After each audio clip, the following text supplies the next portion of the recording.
Good morning, dear students. I am your teacher Sabahat, and today we will read out the life song written by Anne Scott Mohammed. Firstly, I will tell you something about the poet of this poem. The life song खुशी का नगमा या तरबिया गीत. Anne Scott Mohammed basically belonged from USA. He was a famous novelist who got prize for writing beautiful novels, and he was also head of department at different universities of United States of America. इसकी आज हम poem पढ़ रहे हैं delight song खुशी का गीत. And we will see that poet feels that joy or delight leads to life and wisdom. जो खुशी है ये आपको जिंदगी को अच्छी तरह से जीना सिखाती है. And Allah says over there in Holy Quran that I have created everything on the earth and in the sky for human beings. And I created human beings for my worship so that we can worship Him. तो अब इस poem का delight song का एक theme है joy, optimism and hope.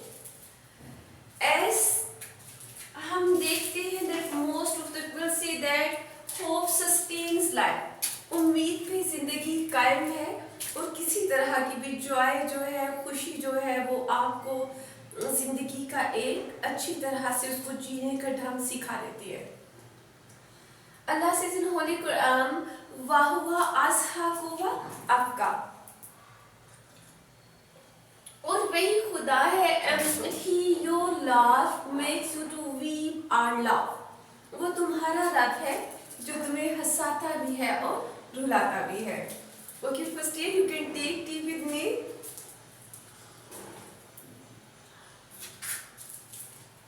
अब खुशी का नगमा या खुशी का गीत अगर हम देखते हैं तो poet finds that hope is linked with beauty of nature. जब इंसान खुश होता है तो उसे लाइफ की हर चीज में, हर ऑब्जेक्ट में, गुनगुनाती झीलों में, नदियों में, सितारों में और चांद के अक्स में अपनी खुशी का अक्स दिखाई देता है. As a famous writer says, joy is a sweet voice, joy is a luminous cloud. खुशी एक दिलकश आवाज का नाम है, खुशी एक चमकते हुए बादल का नाम है. We in ourselves rejoice. अगर खुश हो तो इंसान के लिए अपना आप ही काफी है. It means that खुशी का अक्स जो है वो हमारे दिल से है और खुशी जो है ये हमारे रवैयों से झलकती है. But for this thing we must have excellent link and relation with the object of nature. So beauty जो है इसका concept है that it's linked with nature and all the natural objects. So theme is that an optimistic soul feels that everything in the world is in harmony with it. एक खूबसूरत रूह, एक उम्मीद परस्त रूह का ये अकीदा है कायनात की हर चीज उसकी खुशी में खुश है और ये कि कायनात की हर चीज उसके साथ एक गहरे बंधन में है. So there aren't any hurdle or worry in this world for the souls who are linked with beauty and the beauty of nature. इसलिए दुनिया में ऐसी किसी रूह के लिए कोई रुकावट नहीं है जिसका फितरत के हुस्न या इसके तख्लीक करने वाले के साथ ताल्लुक हो. So we will read out the poem, the delight song. I'm a feather on the bright sky. Feather, पर. It doesn't mean कि poet सिर्फ एक पर की तरह है रोशन आसमान पर, बल्कि he considers that he is a bird on the very very bright world. कि वो इस चमकते हुए आसमान पर एक आजाद परिंदे की तरह महवे परवास है। I'm the blue horse that runs in the plain. Blue horse. S हम इडियम यूज करते हैं ब्लू ब्लड, आला नस्ब का, शाही नस्ब का। तो blue horse mean are different और यूनिक थिंग, एक मुनफरिद चीज। मैं वो मुनफरिद या नायाब घोड़ा हूँ जो मैदानों में भागता है। I'm the fish that rolls shining in the water. Roll, swim, तैरना। मैं वो मछली हूँ जो चमकती हुई पानी में तैरती है। I'm the shadow that follows our child. Follow, chase, ताक़ुब करना, पीछे चलना। मैं वो साया हूँ जो एक बच्चे के साथ साथ चलता है।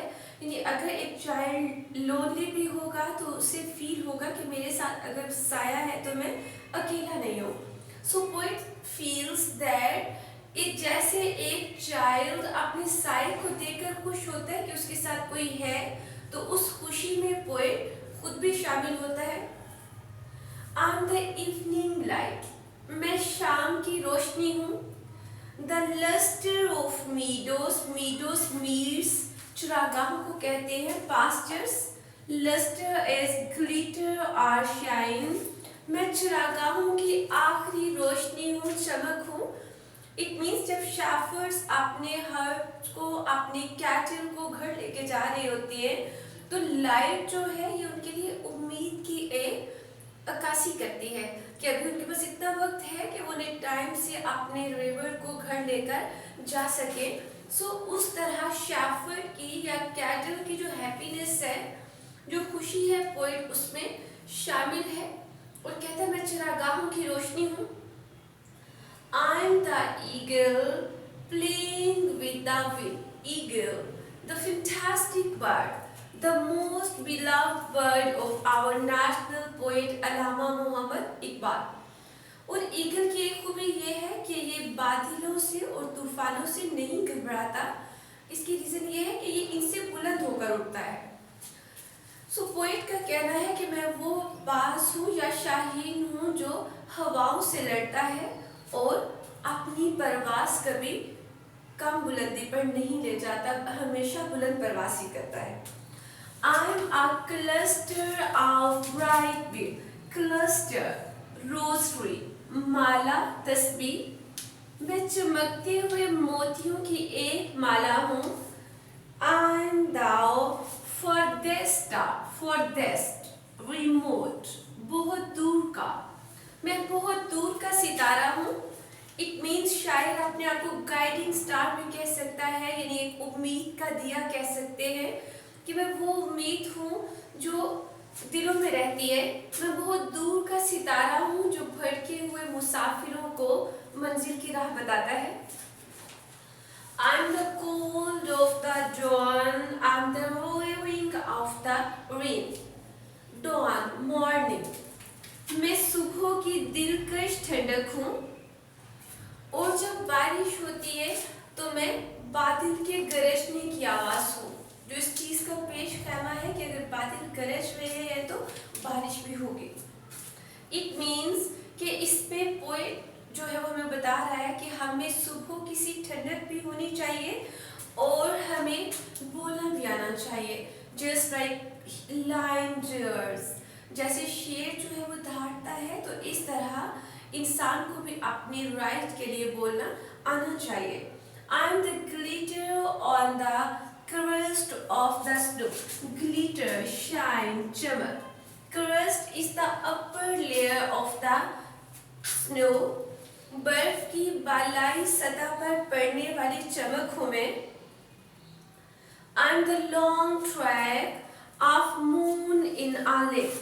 Track, channel, रास्ता, and lake, झील। और मैं झील में चांद की एक तवील गुजरगाह हूँ।